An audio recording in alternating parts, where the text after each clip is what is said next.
En esta ocasión les vamos a hablar sobre el constructo de los celos. Vamos a hablar sobre esta serie de puntos. Primero iniciamos con la introducción, para lo cual queremos iniciar diciendo que los celos pues están caracterizados por la inseguridad y la ansiedad ante la posible pérdida de relaciones significativas para la persona debido a la intervención de terceros. Pues esto se asocia comúnmente a aspectos perjudiciales tanto para el bienestar propio como para el bienestar de la relación, y están vinculados a la dependencia emocional, a la baja autoestima, al fuerte sentido de posesión, la exclusividad y motivaciones personales y sociales que están vinculadas a normas culturales. Para esto queremos crear y validar un instrumento psicométrico que mida tanto respuestas fisiológicas como cognitivas, afectivas y conductuales. Este estudio se centra en estudiantes universitarios mayores de edad, explorando cómo estas respuestas se manifiestan y en qué medida, requiriendo un enfoque multidimensional para comprender la complejidad de este constructo. Esto es importante ya que pues, los celos pueden tener implicaciones tanto para el bienestar propio como para las relaciones interpersonales, y pues esto tiene relación con la psicología, pues está vinculada a la salud mental. El estudio de los celos en estudiantes universitarios es un campo relevante y poco explorado en la psicología contemporánea. Los celos son una emoción compleja que puede influir significativamente en la salud mental, las relaciones interpersonales y el rendimiento académico de los jóvenes en el ámbito universitario. Construir un instrumento psicométrico para medir los celos específicamente en este grupo demográfico es esencial por varias razones. En primer lugar, la etapa universitaria es un periodo crítico de transición y desarrollo personal, donde los estudiantes experimentan una gama amplia de emociones. Los celos pueden manifestarse de manera única en este entorno, influenciados por la presión académica, las relaciones sociales, las expectativas familiares y las transiciones personales. La falta de instrumentos psicométricos específicos para medir los celos en este grupo poblacional dificulta la comprensión precisa de este fenómeno. Por lo tanto, el desarrollo de una herramienta de medición válida y confiable se convierte en un paso fundamental para investigar y abordar los celos en estudiantes universitarios de manera efectiva. El desarrollo de un instrumento psicométrico robusto proporciona a los investigadores, profesionales y profesores una herramienta precisa para identificar, comprender y abordar esta emoción en el contexto universitario, lo que a su vez podría llevar a estrategias más efectivas de apoyo emocional y académico para esta población. Bueno, ya como tal hablando del marco conceptual, empezamos definiendo los celos, los cuales vamos a definir desde el planteamiento de la triangulación del amor de Sternberg, que pues diría que los celos surgen cuando hay una amenaza percibida dentro de los componentes pues, de este triángulo, que son la intimidad, la pasión y el compromiso de una relación. Pues es de esta manera como vemos los celos, sería una respuesta emocional intensa ante el temor hacia una posible pérdida de una relación o vínculo pues significativo para la persona. eh, pues esto puede ser desde una relación emocional, sexual y significativa entre pues, dos personas. Por otro lado, pues tenemos las variables que tienen relación con los celos, que son la desconfianza, que pues es la falta de confianza en integridad, sinceridad o lealtad de otra persona; la inseguridad, que es la falta de confianza en sí mismo o en los recursos propios para una determinada situación; el temor a la pérdida, que pues es el miedo a la ausencia de una persona querida antes de que pase. Esto a pesar de que pues puede llegar a ser posible, si no es real en el momento. La falta de autoestima, pues entendemos a la autoestima como el nivel de aprecio que se tiene a uno mismo. También tenemos el control, que pues es la conducta de dirigir el comportamiento de otra persona de forma arbitraria. La sospecha, que es la duda de las acciones del otro; la preocupación, que es el sentimiento de ansiedad respecto a lo que está fuera del conocimiento pues, del individuo; la posesividad, que es el acaparamiento exagerado tanto de las acciones como de la persona; la rivalidad, que es una relación de antagonismo o competencia que puede existir entre dos o más individuos. En cuanto al marco teórico, iniciando por una definición de Cholis y Gómez, los celos aparecen cuando se percibe que una relación significativa que tenemos está siendo amenazada, ya sea una amenaza real o imaginaria. Los celos no siempre son negativos, y tal como les dicen Harris y Darby, hay casos donde pueden tener su lado positivo. Por ejemplo, al percibir que la relación está siendo amenazada, se pueden tomar acciones, motivar comportamientos que pues protejan esta relación. En un estudio realizado por Richie y Van Anders, se encontró que los niveles de testosterona aumentan en las mujeres cuando éstas imaginan una acción de coqueteo de su pareja con otra persona. Pero esto no pasaba cuando se daban un beso. La razón que encontraban era que en la situación de coqueteo se percibía como una situación donde tú podías luchar aún por esta persona, pero en la del beso era imposible ganar. La competencia ya no existía porque esto era una derrota. Lo que indica que estas dos situaciones generaban celos, pero eran diferentes tipos y no afectaban de la misma manera a la testosterona. También hay una definición que nos brinda García que sitúa los celos como una emoción que surge en un contexto interpersonal, en el que hay una necesidad como de posesión exclusiva y un miedo bastante fuerte a la infidelidad.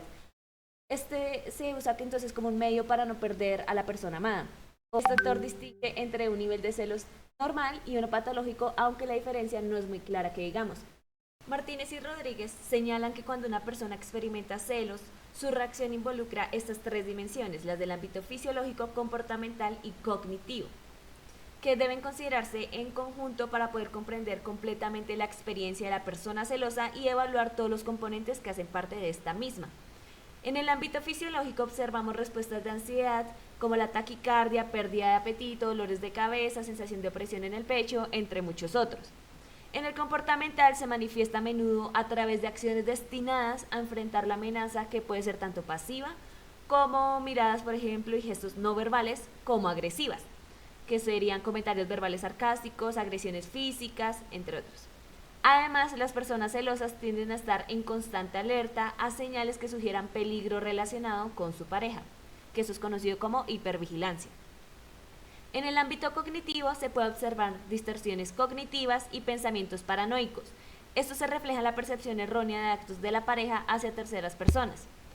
Y pues son como señales de infidelidad o también pensamientos y sentimientos como el miedo al posible abandono. En cuanto a la estructura de la prueba, basados en cómo se teorizaban los celos y en pruebas anteriores, decidimos dividir la prueba en tres dimensiones.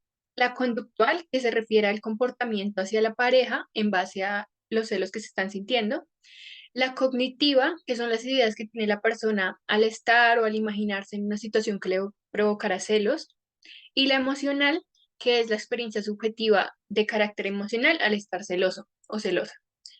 También algunas pruebas incluyen una cuarta dimensión de autocontrol, sin embargo, decidimos no incluirla en nuestro test.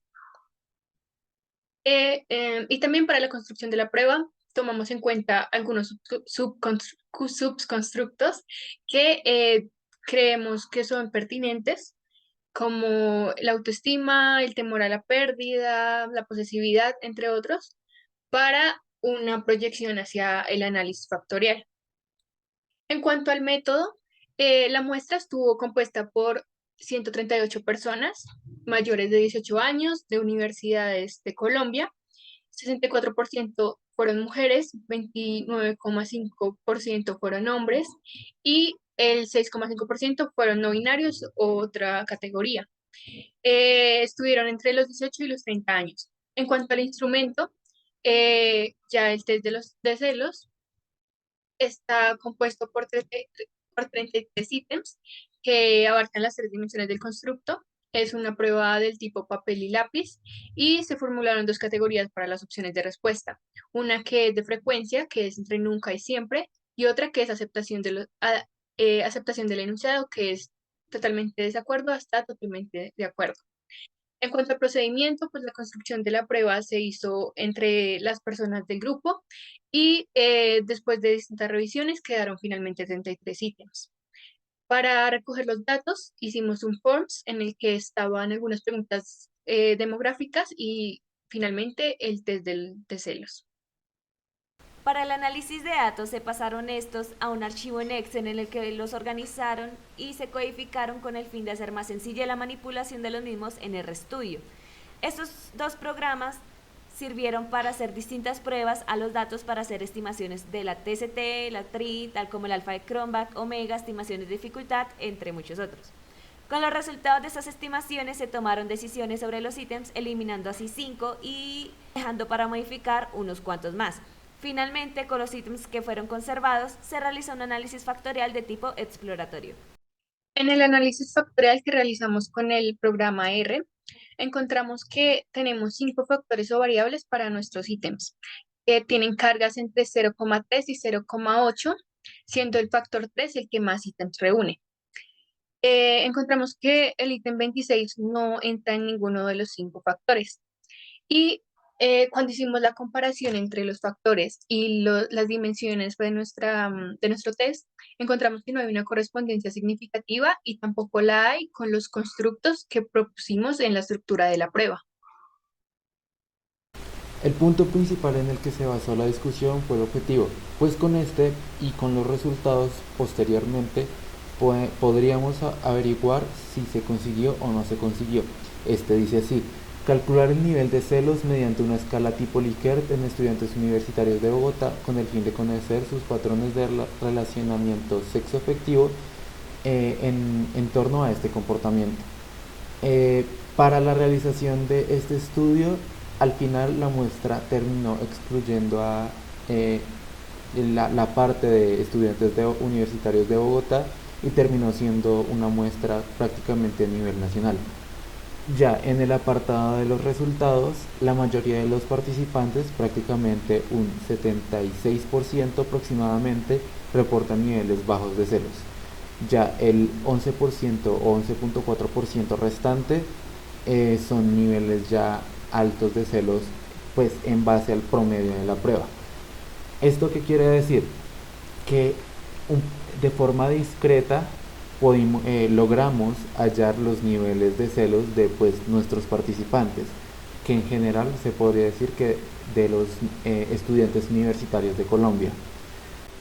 Y por último, también relacionado con el objetivo, logramos identificar qué tipo de preguntas, y esto relacionado con comportamientos específicos, tienden a ser más de una conducta celotípica que una conducta no celotípica.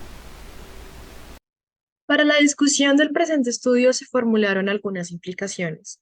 En primer lugar, los resultados sugieren la necesidad de una evaluación más refinada de los niveles de celos en diferentes contextos universitarios. La predominancia de niveles bajos destaca la importancia de herramientas sensibles para capturar matices en la experiencia de los estudiantes, lo que podría informar estrategias de apoyo emocional más específicas y efectivas. En segundo lugar, la concentración en niveles bajos de celos ofrece una oportunidad para desarrollar intervenciones preventivas y educativas dirigidas a fortalecer habilidades de afrontamiento y manejo de emociones en un contexto universitario. Estas intervenciones podrían beneficiar a aquellos estudiantes que, aunque no presenten niveles elevados de celos, podrían beneficiarse de herramientas para gestionar de manera saludable cualquier manifestación de esta emoción. Por último, las reflexiones sobre las limitaciones y sesgos estadísticos resaltan la importancia de considerar cuidadosamente la representatividad de las muestras en futuros estudios. Esto podría incluir estrategias para captar la diversidad de experiencias de celos en entornos universitarios y mejorar la validez y generalización de los resultados. Para esta investigación se formularon algunas conclusiones. El análisis de fiabilidad del instrumento reveló una buena consistencia interna, eliminando 5 ítems que afectaban su coherencia. Los niveles de confiabilidad fueron adecuados, evidenciados por valores superiores a 0.70 en alfa y omega. La variabilidad en las respuestas mostró una diversidad en comportamientos celosos en la población estudiada. El análisis factorial identificó 5 factores complejos relacionados con los celos con cargas factoriales entre 0.4 y 0.8. Estas estimaciones contribuyeron a modificar ítems para adaptarse mejor a la población estudiada. El análisis exploratorio agregó profundidad al estudio al revelar la estructura subyacente de los ítems, validando el constructo del instrumento. La mayoría de los participantes reportaron niveles bajos de celos, lo que destaca la concentración en esta categoría en la muestra. Es importante considerar posibles limitaciones y sesgos estadísticos en el análisis para evitar conclusiones sesgadas.